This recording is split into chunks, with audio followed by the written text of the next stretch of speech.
Hi hello everyone welcome to the one life one voice. நம்ம இன்றைக்கி எதை பற்றி பார்க்க போகிறோம்னா, நம்ம ஆஸ்ட்ராபத் ட்ராமாவோட அடுத்த எபிசோட தான் பார்க்க போகிறோம். லாஸ்ட் எபிசோடில் என்னாச்சுன்னா, நம்ம ஹீரோ வந்துட்டு அந்த ஹீரோயினை பற்றின விஷயத்தை தேடி அவங்க மாஸ்டரை போய் பார்க்க போயிருப்பான். அங்கே அவங்க சொல்லியிருப்பாங்க, அவளோட இடத்துல அவளோட ப்ரெசன்ஸ் கண்டிப்பாக இருக்கும். அங்கே போயிட்டு நீங்கள் ஒரு விதையை உருவாக்குனீங்கன்னா அதில் இருந்துட்டு அவள் திரும்பி வருவா அப்படிங்கிற விஷயத்த சொல்லியிருப்பாங்க. அதனால் சாச்சுவானும் ஹீரோவும் இப்போ அந்த ஜிலான இடத்துக்கு போயிட்டு தான் ரெண்டு பேருமே அவங்களோட சக்தியை பயன்படுத்தி ஒரு விஷயத்தை உருவாக்க பார்க்குறாங்க. அப்படி உருவாக்கும் போது சாச்சுவானுக்கு எதுவும் ஆகலை. ஆனால் ஹீரோ அவனோட அதிகப்படியான சக்தியை பயன்படுத்தினதால அவன் ஒரு மாதிரி ஹர்ட் ஆகுறான். அதுலேருந்தே சாச்சுவான் என்ன சொல்கிறான்னா, உன்னால் முடியலனா பார்த்துக்கலாம் அப்படிங்கிற மாதிரி சொல்லும்போது அவன் என்ன சொல்கிறான்னா, அவள் இல்லைனா என்னால் சுத்தமாக முடியவே முடியாது அப்படிங்கிற மாதிரி விஷயத்த சொல்லிட்டு அவளோட சக்தியை பயன்படுத்தி கடைசியில் ஒரு விதையை கொண்டு வந்துட்டாங்க. அந்த விதை எப்போ செடி ஆகுதோ அதுக்கப்புறம் தான் அவள் ப்ரெசன்ஸாக உயிரோட திரும்பி இங்கே வருவா அப்படிங்கிற விஷயத்தையும் சொல்லிடுறாங்க. அதுக்காக ரொம்ப நாள் வெயிட் பண்ணுமா, ரொம்ப நாள்னா ரொம்ப வருஷங்கள். அதை எல்லாத்தையுமே ஹீரோ மட்டும்தான் பார்த்துக்க போகிறான். இந்த விஷயத்தில் ரொம்ப பொறுமையாக இருக்கணுமா.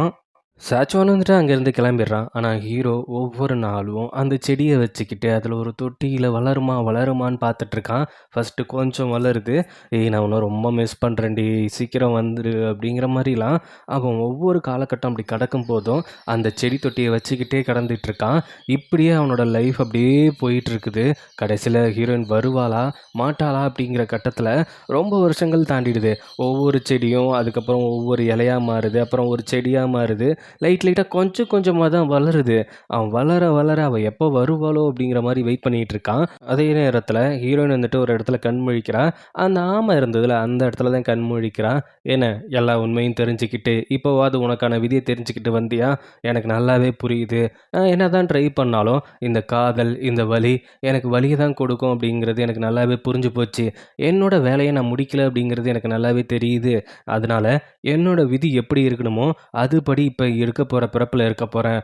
உன்னோட விதிப்படி நீ வந்துட்டு காடஸாக இருக்கணும், சாச்சோனை கல்யாணம் பண்ணிக்கணும், அந்த 3 இடத்தையும் நீ காப்பாற்றணும். அதை விட எக்ஸ்ட்ரா ஒரு விஷயம் நீ இப்போ பண்ணணும்.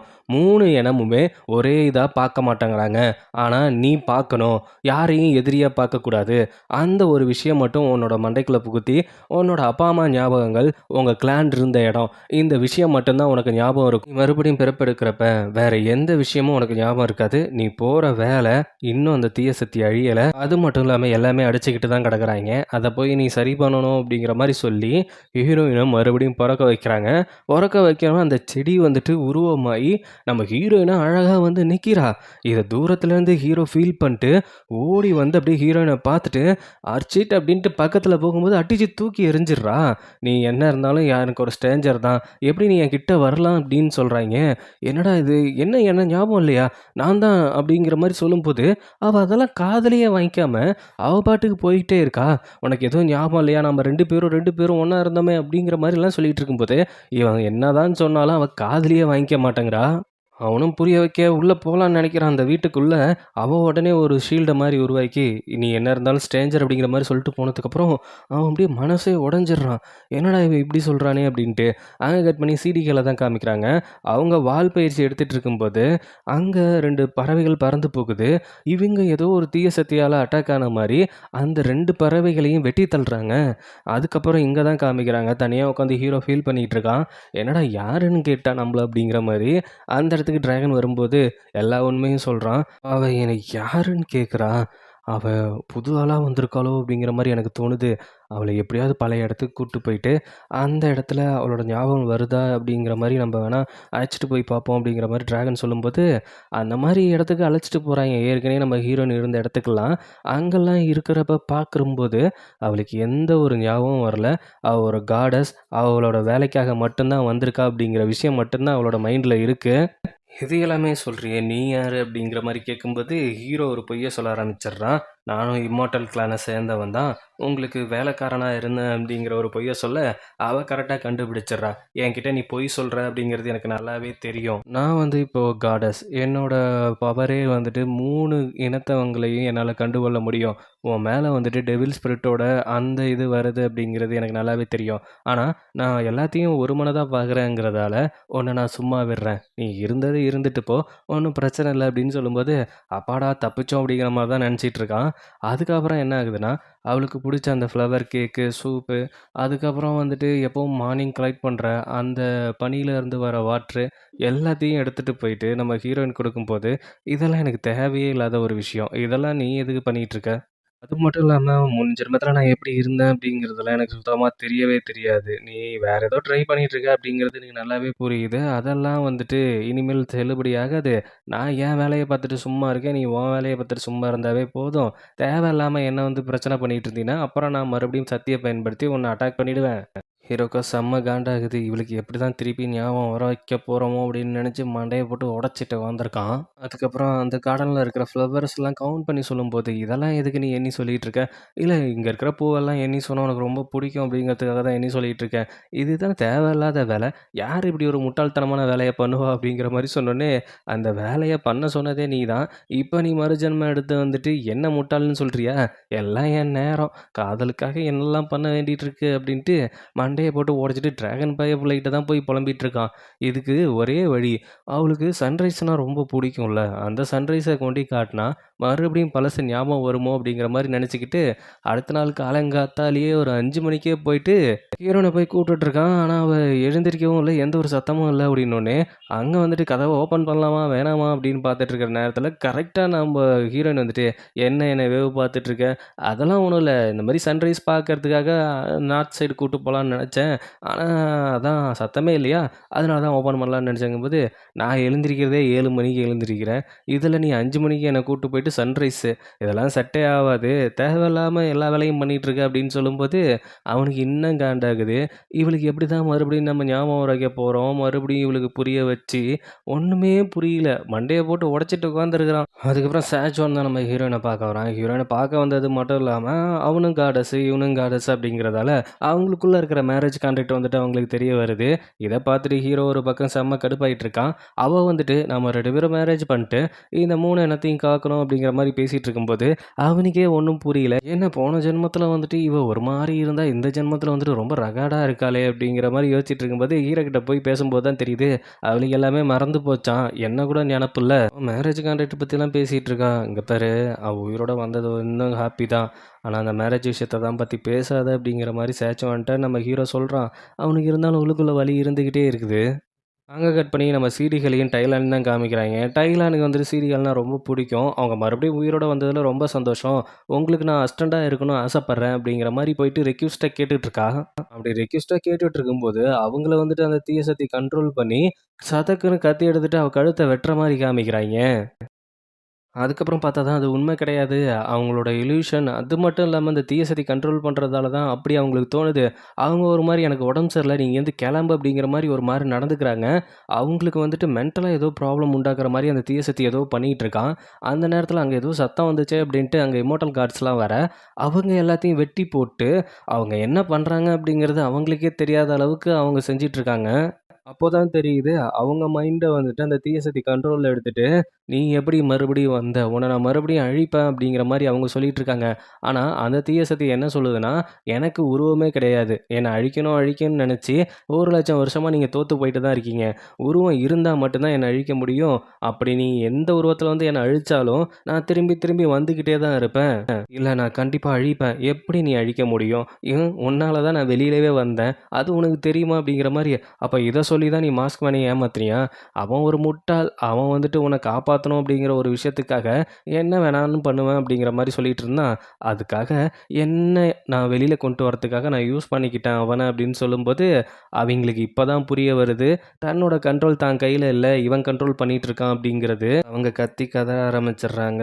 இந்த மாரி அந்த தீய சக்தி வெளியில வந்துடுச்சு, வந்துடுச்சு அப்படின்னு அங்க இருக்கிறவங்கள கொன்னுட்டு அப்படி நிக்கும்போது, அவங்களுக்கே என்ன பண்றதுன்னு தெரியல.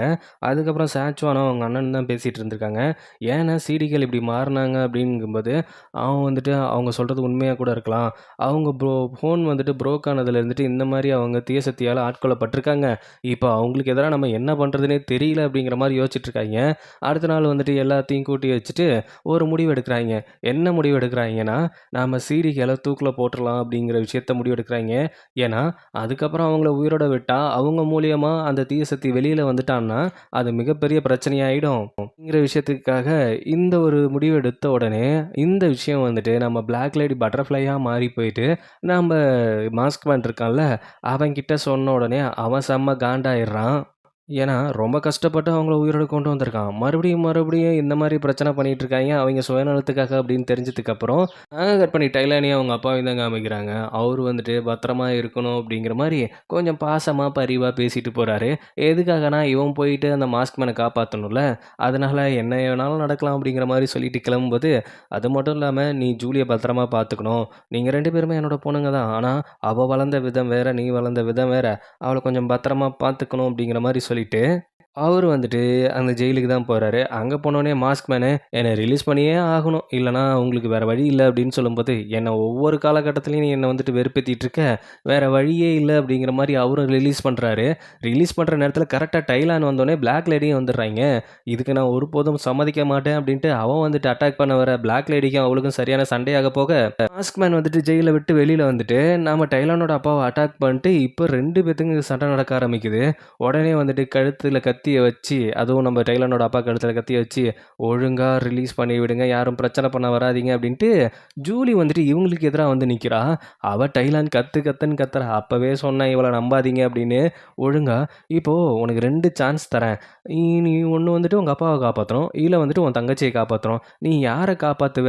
ஒருத்தர கொன்னுட்டு ஒருத்தர காப்பாத்து" அப்படிங்கிற மாரி பிளாக் லேடி நம்ம ஜூலிய கண்ட்ரோல் பண்ண, செம்ம கடுப்பான ஜூலி என்ன பண்ணுவா, டைலான கொல்ற மாரி போயிட்டு, அப்படியே அவ டைலான் பறந்து வந்து பிளாக் லேடிய அட்டாக் பண்ண வர, கத்திய திருப்பி புடிச்சிட்டு இருந்தவ சதக்குன்னு பிளாக் லேடிய குத்த கொன்னுடுறா. பிளாக் லேடி செம்ம கடுப்பாயிட்டு, "இப்ப நீ என்ன கொன்னுட்டீன்னா நீ செத்து போயிடுவல்ல. நான் தான் உனக்கு விஷம் குடுத்துருக்கனே. அதுக்கான ஆன்டிடோட்ட குடுக்காமயே நான் செத்து போயிடுவேன்ல" அப்படின்னு சொல்லும்போது, "நான் எப்பவோ செத்து போயிட்டேன். நீ தான் இப்போ சாகப் போற" அப்படிங்கிற மாரி சொல்ட்டு, அப்படியே அங்க பிளாக் லேடி இறந்து போறாய்ங்க. ஜூலி வந்துட்டு நெறைய கில்ட் ஃபீல்ல இருந்தா. முதல்ல ஹீரோயின ஏமாத்துனா, அதுக்கப்புறம் டிராகன ஏமாத்துனா, இப்ப அவங்க அப்பாவையும் ஏமாத்திருக்கா அப்படிங்கிற ஒரு கில்ட் ஃபீல் அவளுக்கு இருந்துகிட்டே இருக்கு. அங்கேருந்து மாஸ்க்மேன் தப்பிச்சிடுறான். அதுக்கப்புறம் அடிபட்ட அவங்க அப்பாவ தூக்கிட்டு போயிட்டுருக்கும்போது, அவரு 2 பேத்துக்கிட்டயும் ஒரு விஷயம் சொல்லிடுறாரு. என்னன்னா, "நீங்க 2 பேரும் ஒத்துமையா இருக்கணும். நான் தான் இந்த வேலைய முடிச்சாகணும்." அப்படிங்கிற மாரி அவரு கிளம்பும்போது, "ஆல்ரெடி நீங்க ரொம்ப அடிபட்டுருக்கீங்க. நான் உன்ன விடமாட்டேன்." அப்படிங்கிற மாரி டைலான் வந்துட்டு தடுத்துட்டு இருக்கா. ஜூலி உடனே அவளோட சக்திய பயன்படுத்தி, அவள மயக்கம் போட வச்சு, அவ கண்ணாலேயே சொல்லிடுறா அவங்க அப்பாகிட்ட, "நீங்க பார்த்து பத்திரமா போயிட்டு வாங்க. நான் அவள பார்த்துக்கிறேன்." அப்படின்ட்டு. கொஞ்ச நேரத்துக்கு அப்புறம் மயக்கத்துலேருந்து வெளிய வந்த டைலான் கத்து கத்துன்னு கத்துறா. "எப்படி நீ எங்க அப்பாவ தனியா விடலாம்? அவரு உனக்கு மட்டும் அப்பா இல்ல. எனக்கு தான் அப்பா. ஆனா, நீ எப்படி அவர உயிருக்கு ஆபத்துன்னு தெரிஞ்சு அந்த வேலைக்கு அனுப்பிச்சு வைப்ப? இங்க பாரு, அது மட்டும் இல்ல. ஆமா, எனக்கும் தெரியும். நீ சாக போற தானே! அப்புறம் இருந்து எங்கள ஏன் காப்பாத்துன?" அப்படிங்கிற மாரி கேட்கும்போது, "நான் ரொம்ப முன்னாடியே செத்துட்டேன்ம்மா. நெறைய பேத்துக்கு கில்ட்டி ஃபீலாவும் செத்துட்டேன். அது மட்டும் இல்லாம நெறைய பேத்துக்கு உண்மையா இல்லாமையும், என்னோட சுயநலத்துக்காக மட்டுமே நான் நெறைய பேரோட வாழ்க்கையில விளையாண்டுருக்கேன். அதனால இது எனக்கு பிரச்சனை இல்ல." அப்படிங்கிற மாரி சொல்லிட்டு, ஜூலி அங்க மயக்கம் போட்டு விழுறா. ஆனா, டைலான் இருந்துட்டு இப்ப தான் அவ ஏன் அப்படி பண்ணா அப்படிங்கிற விஷயத்தையே அவ ஃபீல் பண்ண ஆரம்பிக்கிறா. அதுக்கப்புறம் டைலான் வந்துட்டு ஜூலிய வந்துட்டு நம்ம ஹீரோயின் இருக்கிற இடத்துக்கு தான் கூட்டு போறாய்ங்க. அவ தான் வந்துட்டு எல்லாருக்கும் உயிர் குடுக்குற காடஸ் ஆச்சுல்ல. அதனால அவகிட்ட கூட்டிட்டு போனா அவளுக்கு உயிர் மறுபடியும் விஷத்த முறிச்சு குடுப்பாய்ங்க அப்படிங்கிற மாரி விஷயத்துக்காக, அவள தூக்கிட்டு போ முடியாம தூக்கிட்டு போயிட்டுருக்கா. ஒரு கட்டத்துக்கு மேல ஜூலிய சொல்லிடுறா, "என்ன விட்டுட்டு போயிடு. நான் வாழணும்னு நெனைக்கல." அப்படின்னு சொல்லும்போது, "லூசுத்தனமா பேசிட்டு இருக்காதடி." அப்படிங்கிற மாரி சொல்லிட்டு, கரெக்ட்டா அந்த இடத்துக்கும் போயிடுறாங்க. அந்த இடத்துக்கு போனப்ப டிராகன் தான் வந்து நிக்கிறான். அவன் வந்துட்டு இந்த மாரி எனக்கு ஒரு ஹெல்ப் வேணும் அப்படிங்கிற மாரி கேட்கிறப்ப, அப்ப ஜூலிய பார்த்துடுறான். ஆனா அவனால எதுவும் பேச முடியல. அதுக்கப்புறம் ஹீரோயின்ட்ட போயிட்டு பேசிட்டு வந்ததுக்கப்புறம், "நீங்க உள்ள போலாம்." அப்படின்னு சொன்னதுக்கப்புறம், அவங்க வந்துட்டு நம்ம ஹீரோயினுக்கு மரியாதை குடுக்குறாங்க. குடுத்ததுக்கப்புறம், "எனக்கு பாஸ்ட்ல நடந்த எதுவுமே ஞாபகம் இல்ல. அதனால அவ எதுவும் கில்ட்டி ஃபீலா இருக்க அவசியம் கிடையாது. நான் இப்போ வந்துட்டு ஒரு காடஸ் மட்டும் தான். நான் உங்களுக்கு ஹெல்ப் பண்றேன்." அப்படிங்கிற மாரி, "அந்த விஷத்த நான் முறிக்கிறேன். ஆனா அதுக்காக கொஞ்ச நாள் தங்க வேண்டியது இருக்கும்." அப்படிங்கிற மாரி சொல்ட்டு, அங்க தான் சேச்சுவானும் இருக்கான். டைலான் வந்துட்டு இந்த மாரி சிடிகேலுக்கு வந்துட்டு தண்டனை குடுக்க நெனச்சாங்க. அது மட்டும் இல்லாம, இப்போ வந்துட்டு நம்ம மாஸ்க் மேனும் தப்பிச்சுட்டாய்ங்க அப்படிங்கிற விஷயத்த சொல்லப்போக, இது பெரிய பிரச்சனையாக போகுது அப்படிங்கிற முடிவுக்கு வந்துட்டாய்ங்க. அதுக்கப்புறம் டைலானும் நம்ம ஜூலியும் தான் பேசிட்டு போயிருக்காய்ங்க. "ரொம்ப மாறிட்டால. இது பழைய ஆர்ச்சிட் மாரியே இல்லல்ல." "இல்ல, உருவம் வேணா ஒண்ணா இருக்கலாம். ஆனா மொத்த கேரக்டரும் வேற மாரி இருக்கு." அப்போ வந்துட்டு டிராகன் வந்துட்டு, "நல்லா இருக்கியா?" அப்படிங்கிற மாரி நம்ம ஜூலிய கேட்குறான். "நான் நல்லா இருக்கேன். நீ நல்லா இருக்கியா?" அப்படின்னு சொல்லிட்டு, வேற எதுவுமே பேசாம அங்கேருந்து போயிடுறா. அப்ப டைலான் கேட்குறா, "நீங்க 2 பேரும் ஜோடியா தானே சுத்திட்டு இருந்தீங்க. இப்ப என்ன வெவ்வேற மாரி யாருக்குமே தெரியாத மாரி பேசிட்டு சொல்லிட்டு இருக்கீங்க. அதுதான் நல்லது. அவன் ரொம்ப நல்லவன். அவனோட அன்புக்கு நான் தகுதியானவளா என்ன அப்படிங்கிறது எனக்கு தெரியல அப்படிங்கிற விஷயத்த நம்ம டைலான் கிட்ட ஜூலி சொல்றாய்ங்க. அவளும் கேட்குறா, "நீயும் சாச்சோன லவ் பண்ணிட்டு தானே இருந்த. அப்புறம் ஏன் இப்ப என்ன விட்டு குடுத்துட்ட?" அப்படிங்கும்போது, "இல்ல எனக்கு தெரிஞ்சு வந்துட்டு ஒருத்தர் மட்டும் லவ் பண்ணிட்டு இருந்தா அது லவ் ஆவாதுல்ல. 2 பேருமே லவ் பண்ணிட்டு இருந்தா தானே அது லவ் ஆகும்." அப்படிங்கிறப்ப கரெக்ட்டு தான். ஹீரோயினுக்கு தான் கரெக்ட்டான ஆளு அப்படிங்கிற மாரி ஸ்டைலான முடிவு பண்ணிட்டான். அங்க பார்த்தா டிராகன் பயபுல மெழுகுவர்த்தி ஏத்தி வச்சு வேண்டிட்டு இருக்கான், ஜூலிக்கு சரியாகணும் அப்படின்ட்டு. ஹீரோ பயபுல வந்துட்டு, "எதுக்குடா இப்படிலாம் முட்டாள்தனம் பண்ணிட்டு இருக்க? அவ வந்தா, நடிச்சா, அதோட அவ ஏமாத்திட்டு போனா. எதுக்காக இப்படி பண்ணிட்டு இருக்க? முதல்ல அத அணைச்சுட்டு என் கூட சேர்ந்து சரக்கு அடிக்க ஆரம்பிடா" அப்படிங்கும்போது, அவன் வந்துட்டு, "நீங்க மட்டும் ஹீரோயினுக்காக இவ்வளோ நாள் பேர மாத்தி, ஊர மாத்தி, அது மட்டும் இல்லாம சமைச்செல்லாம் குடுக்கலாம். நான் என் காதலுக்காக நான் அப்படி பண்ணக்கூடாதா?" அப்படிங்கும்போது, "உன் கொஷின் கரெக்ட்டா இருக்கிறதால உன்ன உயிரோட விடுறேன். இல்லன்னா மாஸ்டர் சரி இந்தா நீயும் 2 பெக்க கூடி அப்படிங்கிற மாரி 2 பேரும் லவ் ஃபெயிலியர வந்துட்டு செலிப்ரேட் பண்ணிக்கிறாய்ங்க. அதுக்கப்புறம் சாச்சோன் நின்னு தனியா யோசிச்சுட்டு இருக்கும்போது தான், நம்ம டைலான் போயிட்டு பேசலான்னு நெனைக்கிறான். ஆனா தயங்கி நிக்கிறா. உடனே ஜூலி தான், "போ போய் பேசு. ஒண்ணும் பிரச்சனை இல்ல." அப்படிங்கிற மாரி சொல்லிட்டு, அவளும் போய் பேசுறா. "நீ எனக்கு ஒரு நல்ல ஃப்ரெண்ட்." அப்படிங்கிற மாரி அவன் வந்துட்டு இன்னமும் ஃப்ரெண்டா தான் நெனச்சிட்டு இருக்கான். அவளும் அவன் மனசுல இருக்கிற விஷயத்த சொல்லிர்றான். "நான் செல்ஃபிஷா நான் எல்லாம் பண்ணேன். எல்லாம் உங்க மேல இருக்கிற அக்கறையால. நீங்க 2 பேரும் கல்யாணம் பண்ணிக்க போறீங்க அப்படிங்கிற விஷயத்த கேள்விப்பட்டேன்.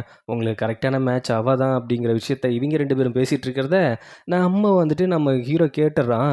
அவன கூட்டு போய் தனியா வச்சு கேட்குறான். "டேய் உயிர கொண்டு வருவேன்னு சொன்ன, கொண்டு வந்துட்டோம். அதுக்கப்புறம் கல்யாணம்லாம் பேச மாட்டான் அப்படிங்கிற மாரி நெனச்சிட்டு இருந்தா, இப்ப என்னடா கல்யாணங்கிற அளவுக்கு நீ பேசிட்டு போயிட்டு இருக்க?